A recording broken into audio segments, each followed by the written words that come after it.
اور بڑی مقدس عبادت گاہ میں اس کی راکھ ڈالو، تمہارا مسیحا اتر کر آ جائے گا.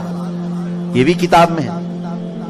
لال بچیا، گائے کی لال بچیا، سمجھ رہے ہوں گے آپ، ایک بچڑی. اور ابھی ابھی کی نیوز یہ ہے کہ اسرائیل میں ایک لال بچیا پیدا ہوئی ہے اور جس کی حفاظت یہ کر رہے ہیں. اور کل کی نیوز میں نے یہ دیکھا، ایک عیسائی بہت بڑے سائنٹسٹ ہے اور وہ اپنی ویب سائٹ میں یہ ساری اپڈیٹس دیتے رہتا ہے. میں ان کی سب کی خبروں کو 100% یقین کے ساتھ نہیں بیان کر رہا ہوں، محض میں آپ کے دماغ کو قریب کرنا چاہ رہا ہوں. اس بات کو آپ تسلیم کر لیں. لال بچیا کا پیدا ہونا یہ تو جگ ظاہر ہے، سارے لوگ جانتے ہیں اس کو، سوائے ان لوگوں کے جو لوگ ٹک ٹاک میں مصروف ہیں. باقی جن کو اسلام یا تاریخ سے دلچسپی ہے یا وہ اپڈیٹس لیتے ہیں دنیا میں کیا ہو رہا ہے، انہیں پتا ہے کہ اسرائیل میں بھی کیا ہو رہا ہے.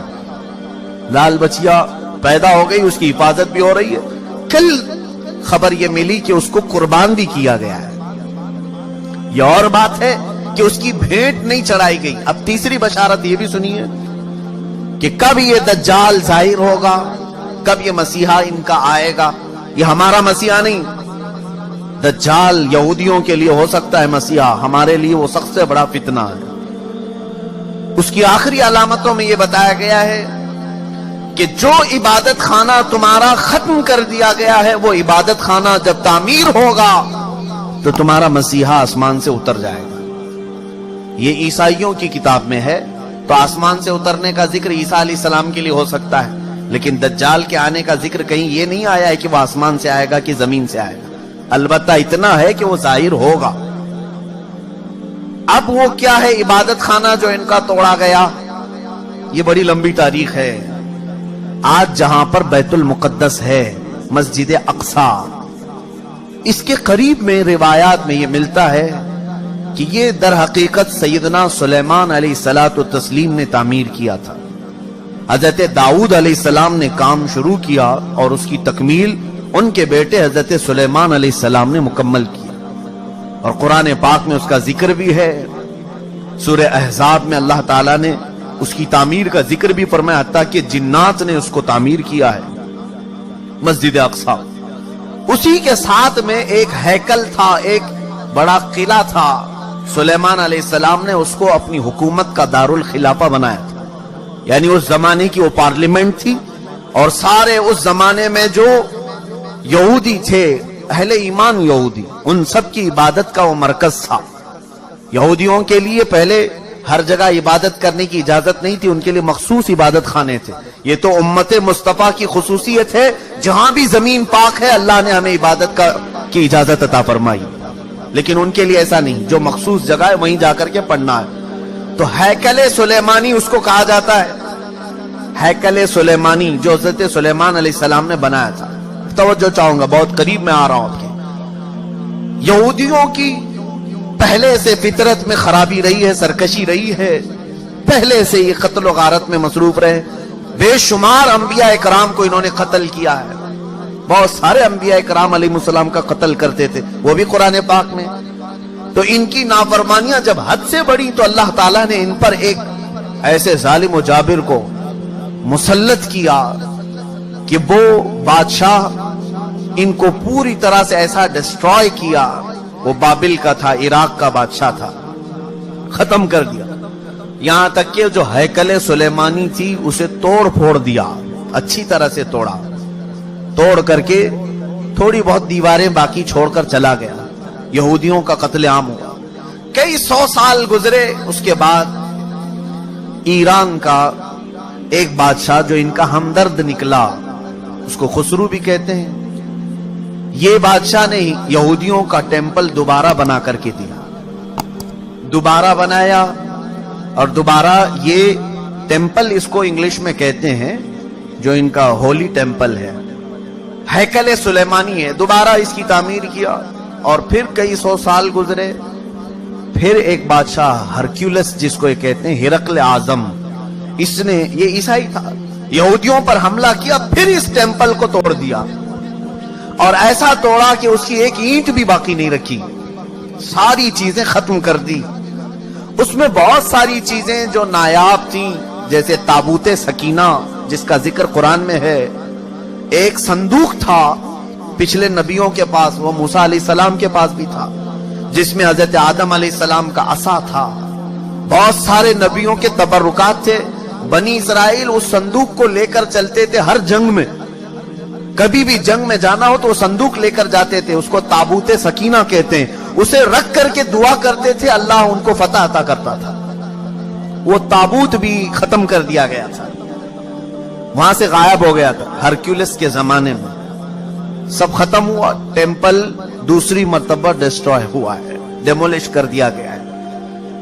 یہ بات آپ کے دماغ میں رہے، 2 مرتبہ تعمیر ہوا اور 2 ختم کر دیا گیا، ہیکل سلیمانی۔ اس کے بعد صدیاں گزر گئیں، رسول کریم صلی اللہ تعالی علیہ وسلم کی تعلیمات نے دنیا کو روشن کیا، اور پھر عیسائیوں کا قبضہ جو بیت المقدس پر تھا، سیدنا عمر فاروق رضی اللہ تعالیٰ عنہ کے زمانے میں ان سے بھی اس مقدس مسجد کو آزاد کرایا گیا، اور مسجد اقصی مسلمانوں کا اس وقت سے لے کر کے ایک مقدس مقام بن کر رہی۔ کب سے؟ حضرت عمر فاروق رضی اللہ تعالیٰ عنہ کے زمانے سے آج تک۔ ہاں، بیچ میں ایک مرتبہ اور عیسائیوں نے اس پر غلبہ کیا تھا، تو سلطان صلاح الدین ایوبی رحمت اللہ علیہ نے بھی اس مسجد اقصی کو آزاد کرایا، اس کے بعد سے آج تک۔ لیکن اس کا کیا، جو ٹیمپل ٹوٹی، اب میں قریب آپ کے نتیجہ ریزلٹ کے قریب آ رہا ہوں۔ جس عبادت خانے کو یہودی بہت مقدس مانتے تھے، ہیکل سلیمانی، یہ 2 مرتبہ ٹوٹ گیا ہے۔ اب سنیے کہ ان کی بشارتوں میں یہ تک لکھا گیا ہے، جس وقت تم اپنا عبادت خانہ تیسری مرتبہ تعمیر کرو گے، تمہارا مسیحا آ جائے گا۔ اب اخبارات اٹھاؤ، اب انٹرنیٹ پر جا کر یہ بھی سرچ کرو، 3rd ٹیمپل کیا ہے۔ میں نے یہ بھی پڑھا کہ ابھی کی نیوز ہے کہ اسرائیل میں یہ اعلان کیا گیا ہے کہ ہم 3rd ٹیمپل بنانے جا رہے ہیں۔ 3rd ٹیمپل کیا ہے؟ وہی ہیکل سلیمانی جس کے لیے یہ 70 سال سے فلسطینیوں کا قتل عام کر رہے ہیں، اور کتنی سرنگیں انہوں نے کھود کر کے دیکھی ہیکل سلیمانی کی باقیات کو ڈھونڈنے کے لیے۔ اب جلدی میں آ رہا ہوں، یہودیوں نے ابھی اپنے اخبارات میں یہ بھی اعلان کیا کہ ان کو تابوت سکینہ بھی مل گیا ہے، جو تابوت سکینہ غائب تھا وہ مل گیا، اور اس کے علاوہ وہ جگہ بھی مل گئی جہاں پر ہیکل سلیمانی تعمیر تھا۔ اب ان کو یہ خبر ہو گئی، آپ کو یہ ایگریمنٹ بھی میں یاد دلاؤں کہ آج سے 70 سال پہلے، سن 1948 کے قریب، جب بیت المقدس کے قریب یہودی جا کر رہنے لگے، اسرائیل ایک ملک کی شکل میں آیا، تو ایک ایگریمنٹ عرب ملکوں کے ساتھ یہ پاس ہوا تھا کہ یہ جہاں چاہیں رہیں اسرائیل میں، لیکن بیت المقدس کو ہاتھ نہیں لگائیں گے اور مسلمانوں کو جانے سے نہیں روکیں گے۔ تو انہوں نے سائن بھی کیا تھا، اور ان کا خیال یہ تھا کہ بیت المقدس الگ چیز ہے، ہمارا ہیکل سلیمانی الگ چیز ہے۔